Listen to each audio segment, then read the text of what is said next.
Que a paz e uma bênção divina acompanhem o dia e a semana de cada pessoa que nos ouve agora. Boas-vindas a mais um mergulho profundo. Olá, muito obrigada. É excelente estar aqui para mais essa nossa exploração. Com certeza. E, bom, na nossa análise de hoje, nós temos em mãos um material incrivelmente denso e fascinante. A gente vai explorar o capítulo 3 do livro de Hebreus. Um texto riquíssimo, né? Demais. E para fundamentar nossa conversa, a gente vai utilizar não apenas o texto bíblico histórico em si, mas as observações extremamente minuciosas do comentário teológico de J. Dwight Pentecost. Que é um material de peso. Sem dúvida. A missão desta nossa análise é desvendar como um texto milenar consegue conter percepções psicológicas e espirituais tão cirúrgicas sobre a natureza humana.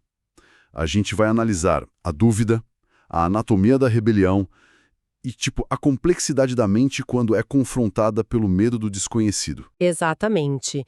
E antes da gente mergulhar nessas águas mais profundas, vale a pena fazermos um alinhamento claro sobre a nossa abordagem, para quem acompanha a análise. Acho fundamental. O nosso objetivo primordial aqui é dissecar os argumentos teológicos, literários e históricos propostos no comentário do Pentex.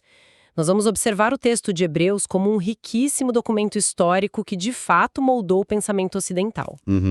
Queremos analisar a mecânica dessas ideias e o que o autor antigo pretendia comunicar à audiência original dele. Mantemos, assim, o nosso papel de guias pelo conteúdo, sem o menor intuito de impor crenças, tomar partido teológico ou endossar dogmas.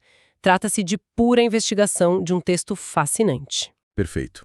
Ok, vamos desvendar isso. Logo na abertura do capítulo 3, ali nos primeiros versículos, o texto estabelece uma premissa, baseada em uma comparação estrutural entre duas figuras monumentais para a época, Moisés e Jesus Cristo. Duas figuras centrais. Sim, e a analogia que o texto usa e que o Pentecoste destrincha de forma brilhante é a figura de uma casa, de uma edificação.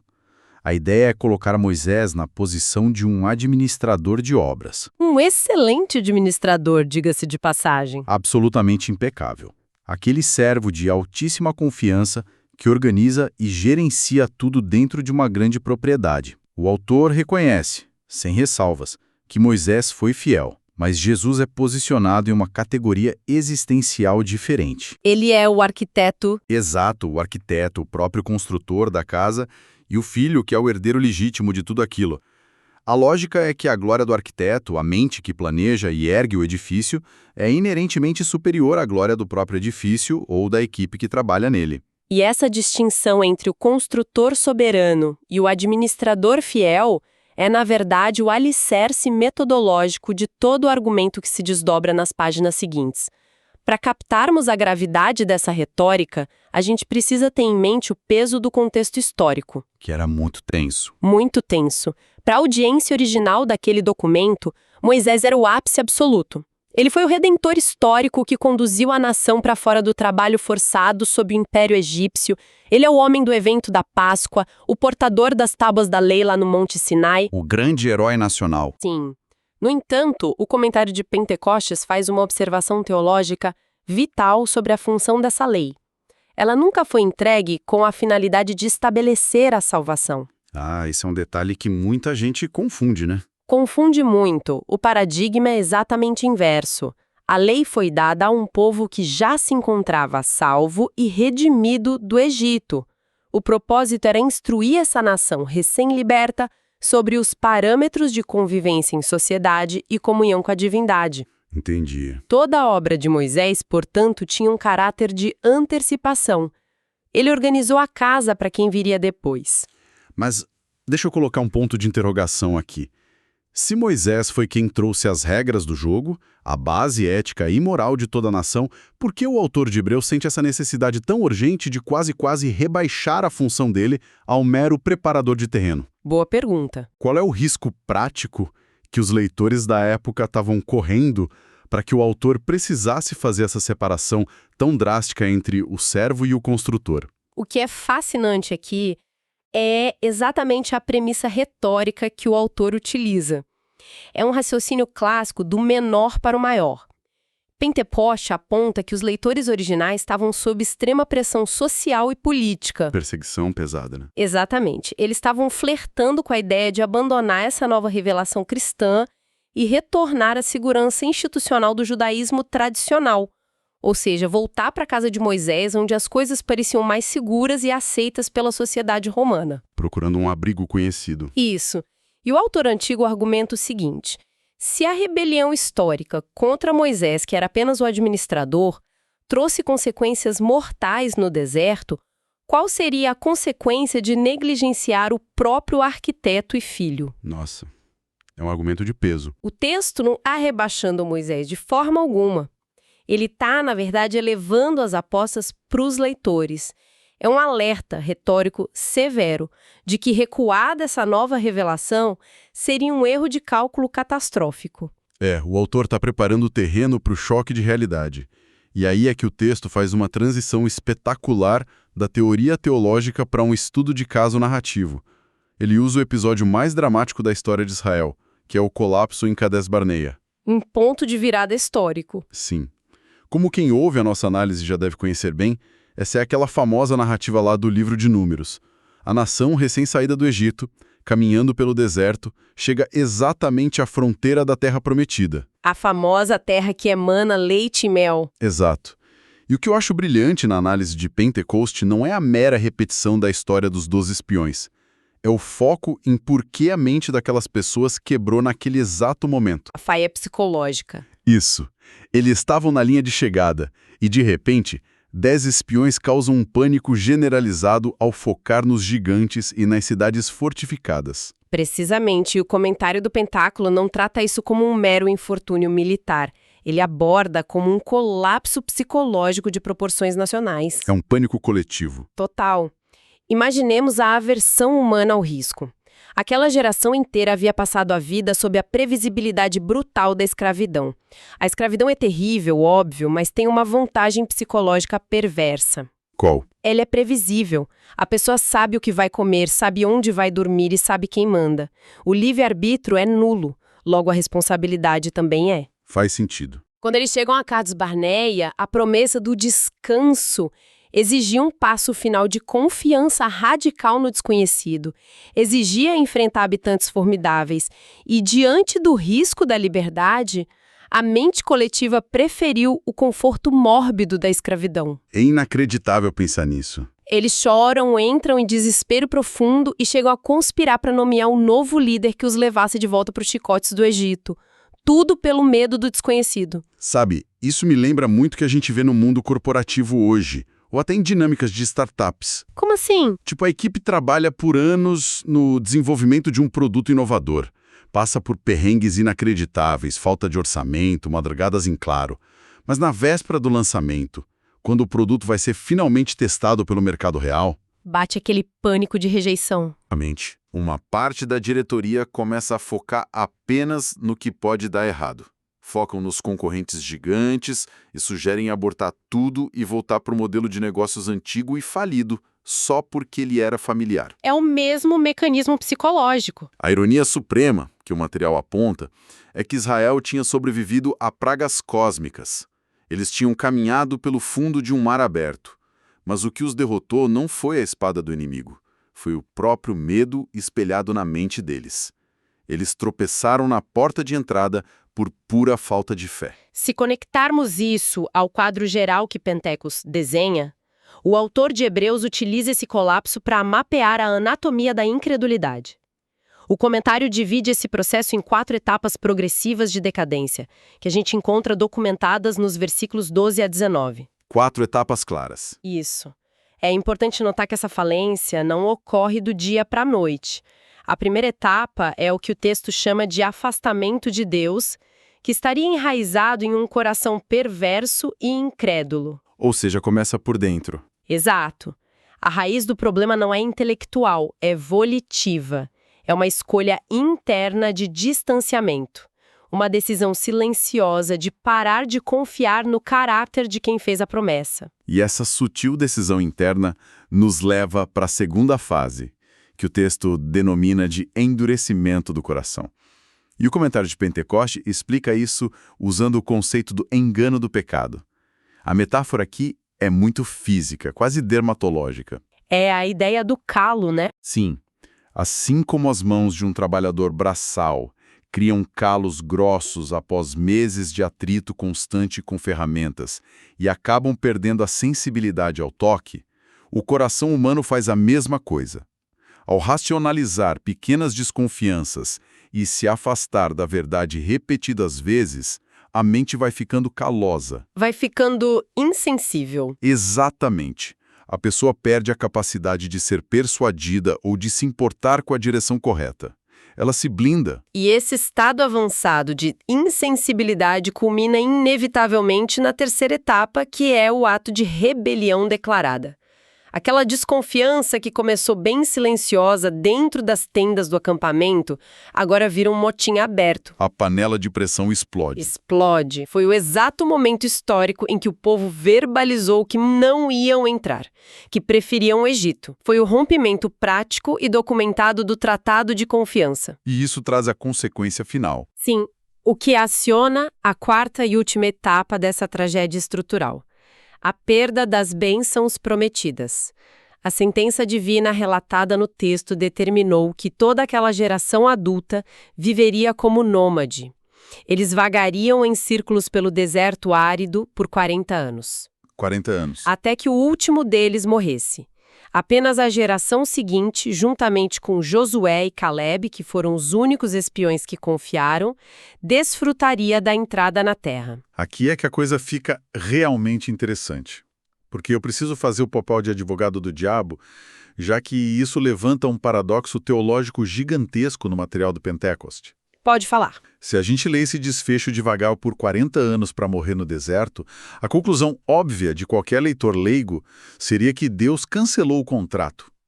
Eles foram rejeitados, perderam a salvação, voltaram à estaca zero. É o que parece num primeiro momento. Mas o comentário argumenta que não é bem assim. Se a punição era, entre aspas, apenas perder o desfrute da terra, por que o autor de Hebreus usa um tom tão apocalíptico e severo? O que significa, na prática, perder o descanso sem perder a salvação? Essa é, sem dúvida, uma das contribuições analíticas mais refinadas do Pentecostes, porque ele opera dentro da teologia da aliança. O argumento do comentário é que o status nacional deles como povo redimido não foi revogado. Não foi. Não.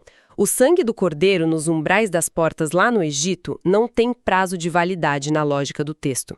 A libertação da servidão egípcia estava garantida de forma definitiva. Ah, entendi. E nós sabemos disso historicamente porque mesmo durante os 40 anos de rebelião e andanças no deserto, o texto relata que a divindade continuou a providenciar o maná diário e a proteção física. A salvação fundamental estava intacta. Então, o que eles perderam de fato? O que foi irrevogavelmente perdido foram os privilégios plenos dessa aliança.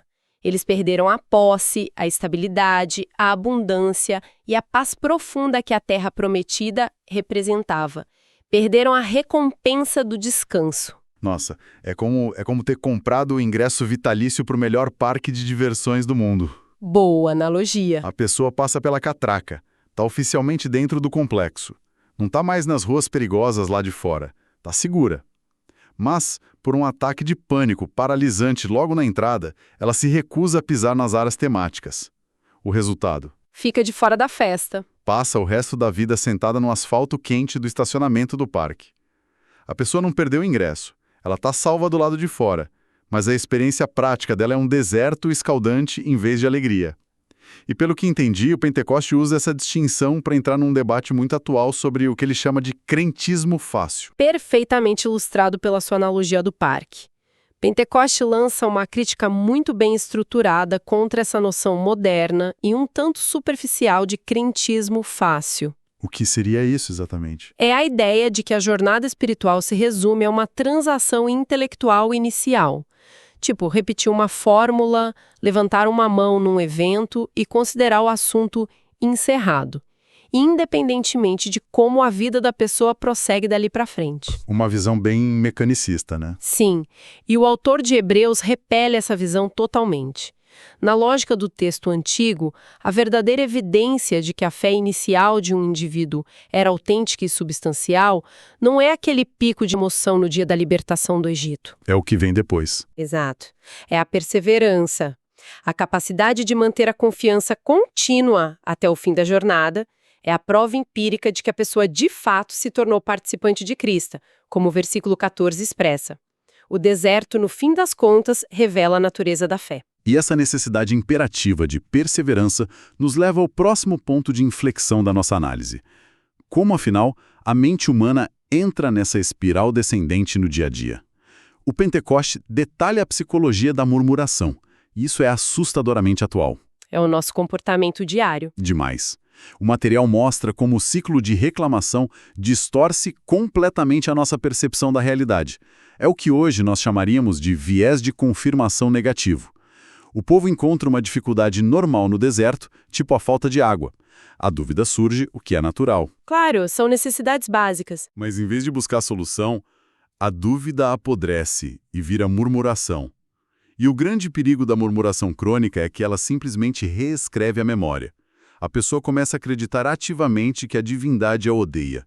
O texto documenta eles dizendo frases como "fomos trazidos para morrer no deserto". Uma distorção total dos fatos. Eles apagam da memória as pragas do Egito, a abertura do mar, e focam apenas e exclusivamente na areia quente. E há um peso linguístico fundamental aqui que embasa a análise teológica do comentário. Nos textos originais, e esse é o tipo de detalhe que estudiosos como Pentecost adoram explorar, existe uma diferença crucial entre apresentar uma lamentação legítima e o ato de murmurar. Qual é a diferença na raiz da palavra? A palavra grega, muitas vezes traduzida no Novo Testamento para murmuração, gongismos, é quase onomatopeica. Ela soa como que ela descreve. Gongismos. Tem um som de resmungo mesmo. Representa exatamente aquele resmungo baixo, constante e venenoso nos bastidores. É um estado interno de insatisfação corrosiva que vai infectando as tendas vizinhas. É contagioso. Muito. O perigo psicológico desse hábito é que ele age como um ácido na capacidade cognitiva de reconhecer o bem. A pessoa fica literalmente cega para as providências atuais e se torna cínica em relação a qualquer promessa futura. É o endurecimento do coração operando na prática do dia a dia. Maravilhoso esse detalhe da palavra grega. Mas o autor de Hebreus é um estrategista brilhante. Ele não gasta todo o seu tempo apenas diagnosticando essa doença mental e espiritual. Ele apresenta o remédio terapêutico. A solução prática? E a parte genial é que a solução inteira está pendurada numa única palavra, retirada de uma citação do Salmo 95, que ecoa várias vezes no capítulo. Qual é o antídoto que o texto propõe para estancar essa gangrena da incredulidade? O antídoto reside na urgência implacável da palavra hoje. O texto clama: hoje, se ouvirem a sua voz, não endureçam o coração. Essa escolha temporal não é acidental, de forma alguma. Por que o hoje? O termo hoje destrói duas das maiores armadilhas da mente humana: o saudosismo do passado e a procrastinação do futuro. A resposta de confiança não pode viver das vitórias passadas do Êxodo, porque elas já foram. Verdade. E tampouco pode ser agendada para quando as circunstâncias em Canaã parecerem mais fáceis e controláveis. A exigência de confiança é sempre no tempo presente, imediato. O hoje demanda uma ação constante de recalibração mental para a pessoa não ceder aos calos do cinismo. Mas a genialidade da aplicação não para no quando, ela vai direto para o como.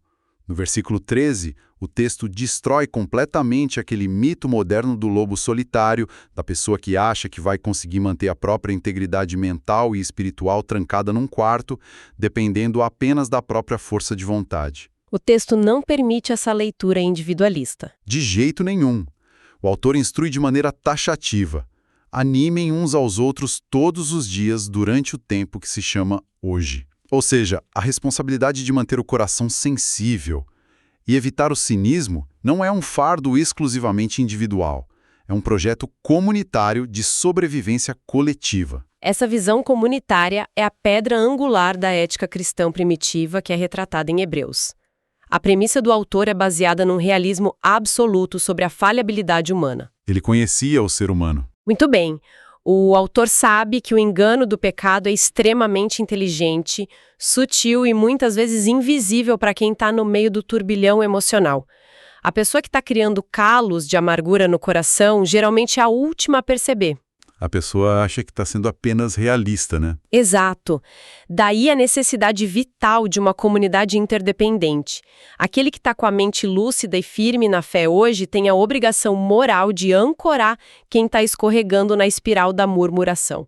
Nós precisamos de um olhar externo de pessoas de confiança para puxar o freio de mão quando a gente começa a reescrever nossa realidade com o viés do pessimismo crônico. É um sistema de segurança mútuo. Isso levanta um ponto incrível sobre a aplicação disso fora dos textos antigos, pensando bem no nosso cotidiano atual. O descontentamento crônico, a famosa síndrome do "a grama do vizinho é sempre mais verde", é uma epidemia atual. Isso levanta uma questão importante mesmo. Basta a gente olhar o efeito das redes sociais. A pessoa tem saúde, tem comida, tem um teto, mas porque está focada no gigante da edição de vida irreal de outras pessoas na internet, o cérebro entra em colapso. É o complexo de Cades-Barneia moderno. A murmuração transforma até mesmo os nossos pequenos oásis diários em desertos escaldantes. A nossa atitude tem o poder de ditar completamente a nossa experiência de realidade. Sem sombra de dúvida. Esse paralelismo entre a insatisfação crônica dos israelitas no relato bíblico e a nossa neurose contemporânea é exatamente o tipo de ponte que faz a análise de textos históricos antigos ser tão valiosa hoje. O deserto deles era geográfico. O nosso, na grande maioria das vezes, é fabricado pela nossa própria indisposição em confiar e agradecer. É uma constatação dura, mas real. Então, o que tudo isso significa para nós aqui na linha de chegada? Para amarrar a nossa jornada pelo complexo pensamento do capítulo 3 e pela mente analítica de Pentecoste, nós vimos uma arquitetura retórica fascinante. Um argumento muito bem construído. Vimos a transição da figura do servo Moisés para a majestade do filho que constrói a casa. Dissecamos o trágico colapso psicológico de uma nação inteira nas fronteiras de Cades-Barneia, entendendo que eles não foram derrotados por gigantes armados, mas pela própria incredulidade interna. Pelos fantasmas da própria mente. E, por último, desmascaramos as 4 etapas do endurecimento do coração, aprendendo que o único antídoto contra a ilusão do pecado é viver no hoje e proteger a mente uns dos outros através de uma comunidade forte e presente. E como pensamento provocativo final, construído com base em tudo que o texto de Hebreus e o comentário do Pentecoste levantaram, eu deixo este questionamento para nossa audiência refletir. Se nós encararmos a travessia do Egito até a Terra Prometida como a grande metáfora para a própria vida humana, qual é a Cades-Barneia que confronta os nossos ouvintes neste exato momento? Excelente reflexão. Todos nós eventualmente chegamos àquela encruzilhada dolorosa, onde o medo dos gigantes desconhecidos parece esmagadoramente maior do que qualquer promessa de alívio e sucesso. O grande alerta desta análise histórica é evitar que, no momento de dar o passo decisivo para frente, a mente se sabote, preferindo a mediocridade do deserto familiar à liberdade de confiar no amanhã. Identificar esses limites autoimpostos é o primeiro passo para o verdadeiro descanso. Uma provocação cirúrgica e necessária para fecharmos a nossa exploração com chave de ouro. Agradecemos imensamente a companhia de cada pessoa que dedicou tempo para dissecar essas ideias tão profundas conosco, na nossa análise de hoje. Esperamos que essas perspectivas milenares continuem oferecendo ferramentas reais para os desafios contemporâneos de quem nos ouve. Que Deus abençoe todos os ouvintes.